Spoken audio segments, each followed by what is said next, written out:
જય અને પરાજય. શ્રી ઇન્દ્રના ગર્વ ભરેલા કથનને દૂતના મુખથી સાંભળીને કોપથી ભયંકર બનેલા અને મહા ઉત્સાહી શ્રી રાવણ સકળ સૈનિકોને સાથે તૈયાર થયા. શ્રી ઇન્દ્ર રાજા પણ એકદમ તૈયાર થઈને પોતાના રથનુપુર નગરમાંથી બહાર નીકળ્યા.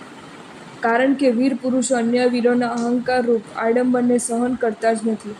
આ રીતે યુદ્ધ કરવા સજ્જ થયેલા તે બંને રાજાઓના સામંતો સામંતોની સાથે, સૈનિકો સૈનિકોની સાથે અને સેનાના અધિપતિઓ સેનાધિપતિઓની સાથે યુદ્ધ કરવા લાગ્યા.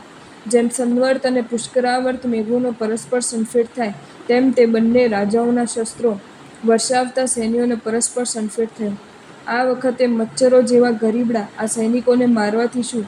આ પ્રમાણે બોલતા શ્રી રાવણે પોતાની મેલે જ પોતાના ભુવન અલંકાર નામના કરિવર ઉપર ચડીને અને પણછ ઉપર બાણ ચડાવીને એરાવન હસ્તી ઉપર બેઠેલા શ્રી ઇન્દ્ર રાજા સાથે યુદ્ધ કરવાનો આરંભ કર્યો. યુદ્ધ કરતાં શ્રી રાવણ અને શ્રી ઇન્દ્ર રાજાના હસ્તીઓ પરસ્પરના મુખ ઉપર સૂંઢણા વીંટવા દ્વારા જાણે નાગપાશની રચના જ ન કરતો હોય તેમ પરસ્પર મળ્યા.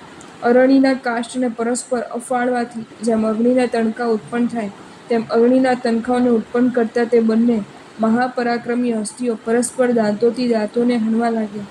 જેમ વીરવાહિની સ્ત્રીઓની ભુજાઓમાંથી સુવર્ણના વલયોની શ્રેણી નીકળી પડે તેમ પરસ્પર ઘાત થવાથી તે હસ્તીઓના દાંતોમાંથી સુવર્ણ વલયોની શ્રેણી ભૂમિ ઉપર પડવા લાગી.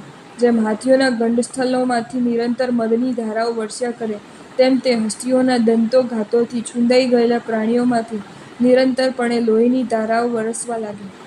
અદ્વિતીય હસ્તીઓનો જેવા શ્રી રાવણ રાજા અને શ્રી ઇન્દ્ર રાજા એ બંને રાજાઓ પરસ્પર ક્ષણવારમાં શલ્ય નામના શસ્ત્રોથી, ક્ષણવારમાં બાણોથી અને ક્ષણવારમાં મુદ્ગરોથી પ્રહાર કરવા લાગ્યા.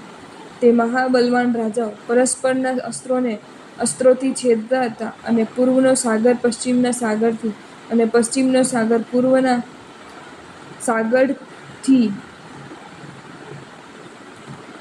જેમ હીન ન થાય તેમ તે બેમાંથી એક પણ પાછા હટતો ન હતો. ઉત્સર્ગ અને અપવાદની માફક બાધ્ય અને બાધકપણાને ભજવાવાળા અસ્ત્રોથી પણ રણરૂપ યજ્ઞમાં દીક્ષિત થયેલા તે બંને રાજાઓ લડ્યા. આ પછી લડતા લડતા તે બંને એરાવન અને ભુવન અલંકાર નામના હસ્તીઓ એક વૃક્ષમાં રહેલ ફૂલોની જેમ ભેગા થઈ ગયા. તે સમયે છલને જાણનાર શ્રી રાવણ પોતાના હાથી ઉપરથી કૂદીને એરાવન હસ્તી ઉપર ચડી ગયા અને હસ્તીના મહાવતને મારી નાખીને જેમ કળિન્દ્રને બાંધી લે તેમ શ્રી ઇન્દ્ર રાજાને બાંધી લીધો. આથી હર્ષ પામેલા અને ઉગ્ર કોલાહલ કરતા રાક્ષસ વીરોએ નીચેથી જેમ મધપુડાને ભમરીઓ વીંટી લે તેમ તે હાથીને ચારે બાજુથી વીંટી લીધો. આ રીતે શ્રી રાવણે શ્રી ઇન્દ્ર રાજાને પકડી લેવાથી શ્રી ઇન્દ્ર રાજાનું સૈન્ય પણ સર્વ બાજુથી નાશભાગ કરવા લાગ્યું. કારણ કે નાદ જીત્યા પછી પદાતિઓ જીતાઈ જ જાય છે.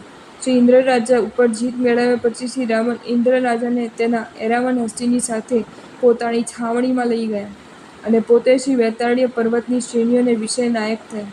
તે પછી ત્યાંથી શ્રી રાવણ પાછા ફરીને લંકાનગરીમાં ગયા અને જેમ પોપટને કાચના પાંજરામાં પૂરે તેમ શ્રી ઇન્દ્ર રાજાને કારાગારમાં પૂર્યા. ખોટા અભિમાનના આવેશમાં જઈને પોતાના પૂજ્ય પિતાની પણ સ્નેહ શિક્ષાનો સ્વીકાર નહીં કરનાર શ્રી ઇન્દ્ર રાજા મટી કારાગારવાસી બન્યા અને શ્રી રાવણે તેમના ઉપર પોતાનું સ્વામિત્વ જમાવ્યું. આ સંસારમાં આવા બનાવો બન્યા જ કરે છે. હીન પુણ્ય આત્મા ઉપર અધિક પુણ્યવાનોનું સામ્રાજ્ય સદાને માટે બન્યું જ રહે છે. બન્યું જ રહે છે અને બન્યું જ રહેશે. એમાં નથી તો આશ્ચર્ય પામવાનું કારણ કે નથી તો અકળાવાનું કારણ. કારણ કે કર્મજન્ય બનાવો ઉપર સમચિત રહેલું એ જ ધર્મી આત્માઓનું ભૂષણ છે. એવા બનાવોથી જેઓ મૂંઝાય છે અને અકળાય છે તેઓ વાસ્તવિક રીતે ધર્મને પામ્યા નથી. એ સુનિશ્ચિત બીના છે.